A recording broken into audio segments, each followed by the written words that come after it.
শীত চলে এসেছে, হাঁস খাবো না তা কি হয়? রাজা হাঁস খাবো, চীনা হাঁস খাবো, পাতি হাঁস খাবো, তা নিয়ে সংশয়। একটা নয়, দুইটা নয়, স্বামী জানালো চারটা হাঁস। হাঁসের পশম বাঁচতে বাঁচতে জীবন হলো নাশ। দারুণ স্বাদের চাপটি দিয়ে হাঁস খেলাম অবশেষে। হাঁসের রান ছিঁড়তে গিয়ে মরি আমি দাঁতের বিষে। হ্যালো বন্ধুরা, আসসালামু আলাইকুম। আজকের ব্লগে আপনাদের স্বাগত। কিছুদিন যাবত স্বামীজান বলতেছিল তার বন্ধুদের নিয়ে বাসায় একটা পার্টি দিবে, কিন্তু পার্টিতে কি খাবার আয়োজন করা যায় ভাবলো। যেহেতু শীতের সময়, হালকা হালকা শীত, তাই হাঁস পার্টি করলেই ভালো হয়। তাই তো স্বামীজান চলে গেল হাঁস কিনতে হাঁসের আড়তে। সেখানে ছিল অনেক ধরনের হাঁস, রাজা হাঁস, চীনা হাঁস ও পাতি হাঁস। আমার মেহমানদের মধ্যে সবার পছন্দ ছিল পাতি হাঁস, আর তাই তো স্বামীজান হাঁসওয়ালাকে বলল ভালো দেখে চারটা পাতি হাঁস বেছে দেন আমাকে। হাঁসওয়ালা তার হাঁসের খাঁচা থেকে চারটা বড় দেখে হাঁস বের করলো। স্বামীজান হাঁসওয়ালাকে দাম জিজ্ঞেস করলো। চারটা হাঁসের দাম চাইলো 3000 টাকা। স্বামীজান বলল 3000 টাকা বেশি হয়ে যায়, আপনি 2200 টাকা রাখেন। হাঁসওয়ালা বলল মামা, শীতের সিজনে এখন হাঁসের দাম একটু বেশি, তাই আপনি আমাকে চারটা হাঁস 2600 টাকা দেন, তাহলে আমি দিতে পারবো। অবশেষে মিশুক স্বামীজান আমার হাঁসওয়ালাকে তার ধর্মের আত্মীয় বানিয়ে চারটা হাঁস 2400 টাকায় নিয়ে নিল। অবশেষে মনের কৌতূহল মেটাতে হাঁসওয়ালা হাঁসগুলোকে ওজন মাপার মেশিনে ওঠালো। দেখলো চারটা হাঁস 5 কেজি 560 গ্রাম। যাক, আশা করি শীতের মৌসুম হিসাবে হাঁসগুলো কিনে স্বামীজান ঠকেনি। অবশেষে হাঁসগুলোকে নিয়ে গেল জবাই করে ড্রেসিং করবে বলে। যারা ড্রেসিং করে তারা হাঁসগুলোকে আগেই জবাই করে কিছুক্ষণ গরম পানিতে ভিজিয়ে রেখে পরে সুন্দর করে হাতে হাঁসের পশম গুলোকে ছাড়িয়ে নিল।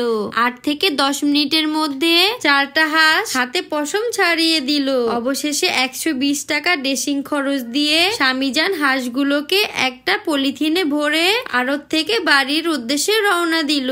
আর কি, বাসায় এসে গেল স্বামীজান। বাসায় এসে তো হাঁসে ভরা পলিথিনটা দিয়ে আমার হাতে কত ধরনের দুষ্টামি করতে থাকলো স্বামীজান। এটা আসলে আমরা বরাবরই একজন আরেকজনের সাথে করে থাকি। স্বামী স্ত্রীর মধ্যে সংসার জীবনে খুনসুটি থাকবে না তা কি হয়? খুনসুটির মধ্যেই তো সকল ভালো লাগা রয়। হাঁসগুলোকে পলিথিন থেকে বের করে একটা বলে নিয়ে নিলাম। আর কি, দুই ননদ ভাবি বসে পড়লাম হাঁসের পশম বাছতে। পশমগুলো বাছতে এত সময় লাগতেছিল আর এত কষ্ট লাগতেছিল কি আর বলবো। কষ্টে তো ননদ ভাবি গান শুরু করে দিলাম। ফাইটটা যায় বুকটা ফাইটটা যায়। মনে হলো এক যুগ পরে আমাদের হাঁস বাছা শেষ হলো। তারপর আর কি, ননদিনী হাঁসগুলোকে আগুনে ছেঁকা দিয়ে নিয়ে আসলো কাটতে। স্বামী যেন হয়ে গেল একদিনের কষাই, বসে গেল হাঁস কাটতে। আমাদের ননদ ভাবির শরীরে যে শক্তি, এই হাঁস কাটা কোনোভাবে সম্ভব হতো না যদি স্বামীজান হাঁসগুলোকে না কেটে দিত। অবশেষে হাঁস কাটার পালা শেষ হলো। এবার হাঁসের গোস্তগুলো ভালোভাবে ধুয়ে রান্নার জন্য সব ধরনের মশলা রেডি করতে হবে। এই আমার হাঁসের গোস্ত ও মশলা রেডি। অন্য সব গোস্ত রান্নার থেকে হাঁসের গোস্ত রান্নার মশলা একটু বেশি লাগে। সবকিছু তাড়াতাড়ি করতে হয়েছে কারণ রান্নাঘরে আরো অনেক কাজ বাকি আছে। ওইদিকে মেহমান আসার সময়ও হয়ে গেছে। ও মা, এটা বলতে মেহমান এসে হাজির। প্রথমে সাব্বির ভাই ও ভাবি আসলো, তারপর একে একে সব মেহমান দিয়ে আমাদের ঘর কানায় কানায় ভর্তি হয়ে গেল। এতগুলো মেহমান একসাথে দেখে আমার কাছে মনে হচ্ছিল ঈদ বা কোনো আনন্দময় উৎসবের দিন। আমার যে কি ভালো লাগছিল। ভালো লাগার মানুষগুলো সব একসাথে, তাও আমার বাসায়। যেহেতু তারা সবাই সন্ধ্যা বেলায় আমার বাসায় এসেছে, তাই তাদের সন্ধ্যা নাস্তা করার জন্য বাহির থেকে বেলপুরি এনে দিলাম ও মুড়ি ভর্তা করে দিলাম। তারপর আর কি, সবাই মিলে একসাথে বসে আড্ডার ছলে মুড়ি ভর্তা খেতে থাকলাম। এক ঘরে সাব্বির ভাই ও স্বামীজানকে বেলপুরি ও মুড়ি ভর্তা খেতে দিলাম। আরেক ঘরে আমরা সবাই মেয়েরা খেতে বসেছি। মুড়ি ভর্তাটা অনেক স্বাদ হয়েছিল। আসলে ভালো লাগার মানুষগুলো একসাথে বসে কিছু খেলে তাতে এমনি স্বাদ বেড়ে যায়। মনে হচ্ছিল পোলাও কোরমা খেলেও এত মজা লাগতো না। যাক, বেলপুরি মুড়ি ভর্তা খাওয়া শেষ করে তারপর চলে গেলাম রান্নাঘরে হাঁস রান্না করতে। আমার সাথে সাথে আমার 2 ননদিনী ও ভাবি সবাই চলে আসলো রান্নাঘরে আমাকে রান্নার কাজে সহযোগিতা করতে। একদিকে রান্না চলছে আর একদিকে আমাদের আড্ডাও চলতেছে। আড্ডার ছলে কখন যে হাঁস রান্না শেষ তার টেরই পাইনি। সবাই বলছিল হাঁস ভুনার কালারটা নাকি সুন্দর হয়েছে, যদিও এটা আমার জীবনের প্রথম হাঁস রান্না করা। তাও সবাই তরকারির কালারের রান্নার প্রশংসা করছিল। এবার সবাইকে খাইয়ে দেখি স্বাদের ব্যাপারে সবাই কি বলে। আমি শিওর ছিলাম আমার হাঁস রান্না করা খাওয়ার পর সবার হয়তো হাঁসের প্রতি রুচি উঠে যাবে।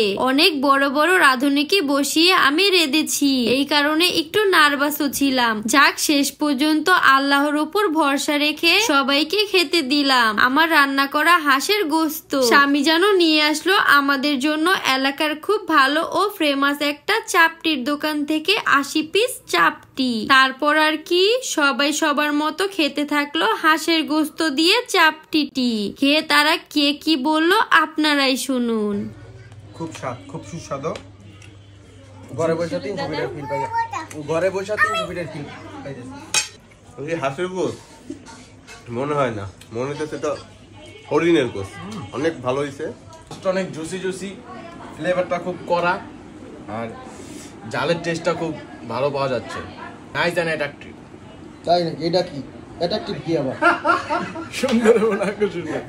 সবাই আমার হাঁস রান্না খেয়ে এত প্রশংসা করবে ভাবতেও পারিনি। যাক, আমার সারাদিনের পরিশ্রম সার্থক। এবার অন্য ঘরে আমরা মেয়েরা খেতে বসলাম। সবাই বলতেছিল আসেন ভাবি সবাই একসাথে বসে খাই, তাতে নাকি নিজেদের মধ্যে মায়া বাড়ে। তাই তো সবাই একটা প্লেটেই খেতে বসলাম। দেখুন কত রকম স্টাইলে এক একজন খেলো। তাদের দেখে আমি আর পিছনে থাকবো কেন, আমিও একটা স্টাইলে মেরে দিলাম। তবে আমার স্টাইলটা আমার উপর যায়নি, কারণ জোরে হাঁসের রান ছিঁড়তে গিয়ে দাঁতে ব্যথা পেয়েছিলাম। তা দেখে সবাই আরো বেশি মজা পেয়েছিল ও খুব হেসেছিল। সবকিছু মিলিয়ে একটা আনন্দ উৎসবময় পরিবেশ হয়ে উঠছিল আমাদের ঘরে। রাত অনেক হয়ে গিয়েছিল, কাউকে যেতে দিতে ইচ্ছে করছিল না আমার মন। তবুও চলে যাবে বলে সবাই রেডি হয়ে গেল। চলে যেতে লাগলো আমাদের মেহমান। তাই ব্লগটাও শেষ করতে হবে এখানেই। ভিডিওটা ভালো লেগে থাকলে অনুগ্রহ করে আমাদের পেজে একটা লাইক দিয়ে দিবেন ও আমাদের ইউটিউব চ্যানেলটি সাবস্ক্রাইব করে দিবেন। টাটা, বাই বাই, আল্লাহ হাফেজ।